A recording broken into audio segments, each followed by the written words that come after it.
बेटा लोग तो रोते हैं जिनकी औलादे नहीं है, खुदा की कसम को बूढ़े हो जाओगे ना, एक मेरी बात याद रखना, जब बूढ़े हो जाओगे then you have to feeling like your mom. आप कहते हैं ना मेरी माँ, आपकी माँ की सब कल मैं सुनी है, माएँ माएँ होती हैं। कोई जब मुझे कोई आपसे लेना देना नहीं है, मैं लंदन में मसला आपसे कहीं सेटल हूँ, सेटल की बात नहीं होती, लेकिन जब औलाद का मसला आता है ना तो इंसान बड़े बड़े बिक जाते हैं, गिर जाते हैं।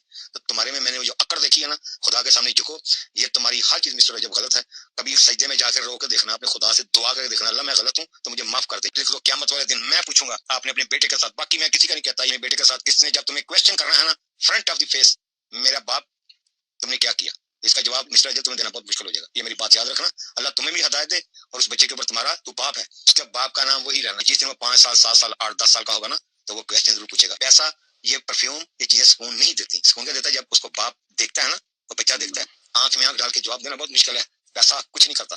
जब बेटा सामने खड़ा होगा सवाल पूछेगा, पापा मैं छोटा सा था आपने ये किया, वो जवाब नहीं, आपको दुनिया का जवाब देगा, दालतों में चला जाएगा। मैं खुदा की कसम कहता हूँ ये जवाब देना इतना मुश्किल हो जाता है इंसान को। कि आपका बेटा है, उसको इतनी मोहब्बत करो, ये दुनिया जो बोल रही है ना जोड़ दो, अपने बेटे को सीने सीने से लगाओ। गलत है ये दोस्तियां, मेरा फलाना दोस्त है, कोई नहीं, दोस्त वही है जो जो आपका बेटा है, उसको सीने से लगा कर देखना। और घर में नबियों के घरों में ही होता है, लेकिन जो औलाद होती है ना, औलाद के बारे में पढ़ो कभी, जिनकी औलादे नहीं है। मैं अरबपति बंदे जानता हूँ, अरबपति यूके में बैठे हैं, तरले लेते हैं, दवाइयां लेते हैं, मेडिसिन लेते हैं।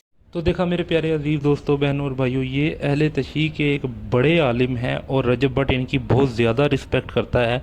इनकी बातें आपने सुनी है, ये भी प्रेफरेंस दे रहे हैं कि अपने बच्चे को जो है ना पहले मनाओ, बीवी को मनाओ, अपने बच्चे को लेकर आओ। ये पैसा, ये दौलत, ये दोस्तियाँ कहीं काम नहीं आएंगी, आपका बच्चा आपके काम आएगा। ये इनका बात करने का मकसद था। और जो बातें इन्होंने समझाई हैं इसमें इन्होंने कोई ईमान की साइड नहीं ली, बल्कि न्यूट्रल होकर रजब भट्ट को ये सारी बातें समझाई हैं। आपने मुझे अब कमेंट सेक्शन में बताना है क्या इलामा साहब ने सही बातें सिखाई हैं, समझाई हैं, या कोई कमी रह गई थी। कमेंट सेक्शन में मुझे ज़रूर बताइएगा। वीडियो अच्छी लगी हो तो चैनल को सब्सक्राइब कर लीजिएगा, और अच्छी लगी हो तो माशाल्लाह ज़रूर लिखिएगा। जज़ाकुमुल्लाह खैर।